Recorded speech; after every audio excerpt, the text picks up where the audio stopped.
Views of Paracelsus. Philippus Paracelsus, a famous Swiss alchemist and physician who lived from 1493 to 1541, was a great healer in his day. He stated what is now an obvious scientific fact when he uttered these words: "Whether the object of your faith be real or false, you will nevertheless obtain the same effects." Thus, if I believed in St. Peter's statue, as I should have believed in St. Peter himself, I shall obtain the same effects that I should have obtained from St. Peter. But that is superstition. Faith, however, produces miracles, and whether it is true or false faith, it will always produce the same wonders. The views of Paracelsus were also entertained in the 16th century by Pietro Pomponazzi, an Italian philosopher and contemporary of Paracelsus, who said, "We can easily conceive the marvelous effects which confidence and imagination can produce, particularly when both qualities are reciprocated between the subjects and the person who influences them. The cures attributed to the influence of certain relics are the effect of their imagination and confidence. Quacks and philosophers know that if the bones of any skeleton were put in place of the saint's bones, the sick would nonetheless experience beneficial effects, if they believed that they were veritable relics.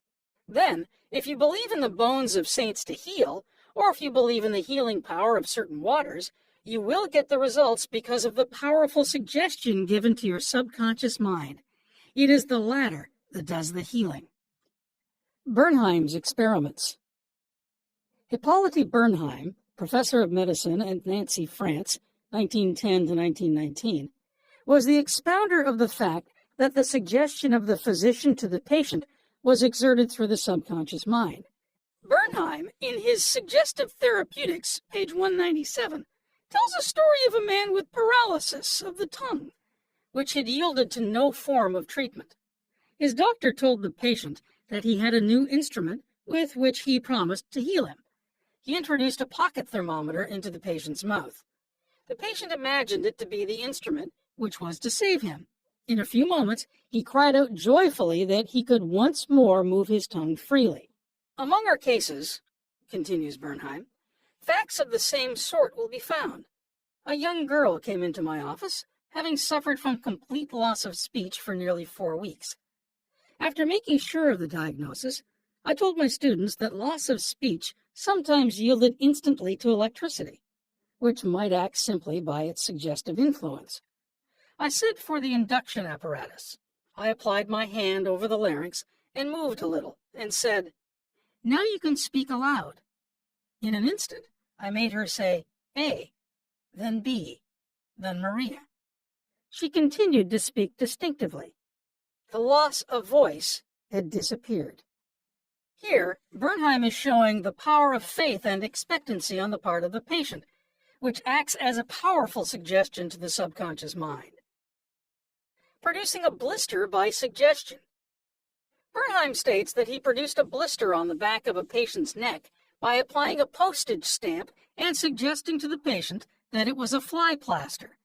This has been confirmed by the experiments and experiences of many doctors in many parts of the world, which leave no doubt that the structural changes are a possible result of oral suggestion to patients. The cause of bloody stigmata. In Hudson's Law of Physic Phenomena, page 153, he states, "Hemorrhages and bloody stigmata may be induced in certain subjects by means of suggestion." Dr. M. Bourou put a subject into the somnambulistic condition and gave him the following suggestion. "At 4 o'clock this afternoon, after the hypnosis, you will come into my office. Sit down in the armchair.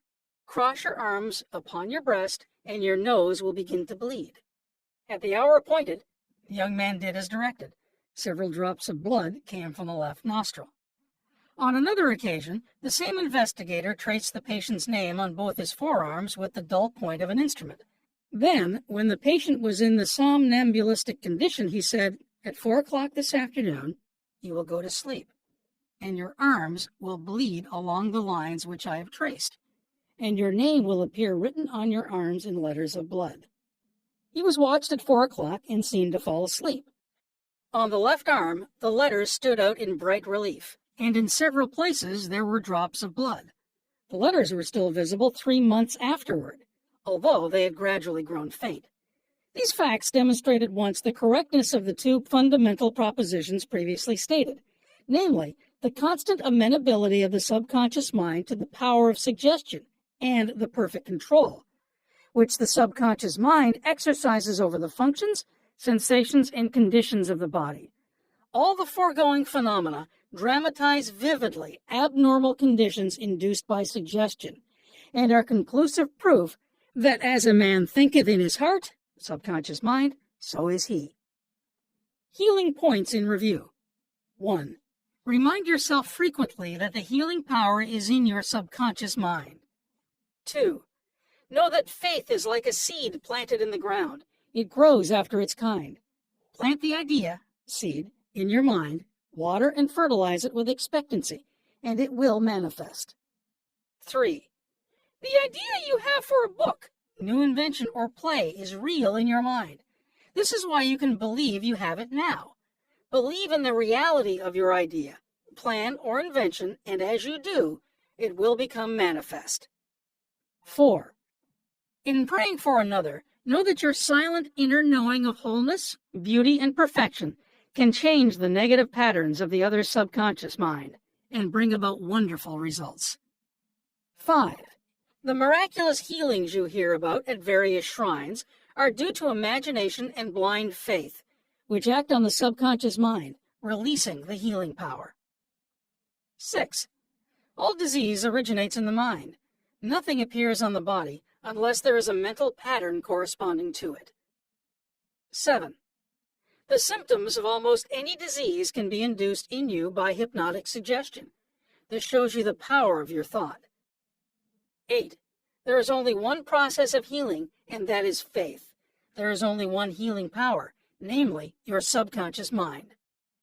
9. Whether the object of your faith is real or false, you will get results. Your subconscious mind responds to the thought in your mind. Look upon faith as a thought in your mind, and that will suffice.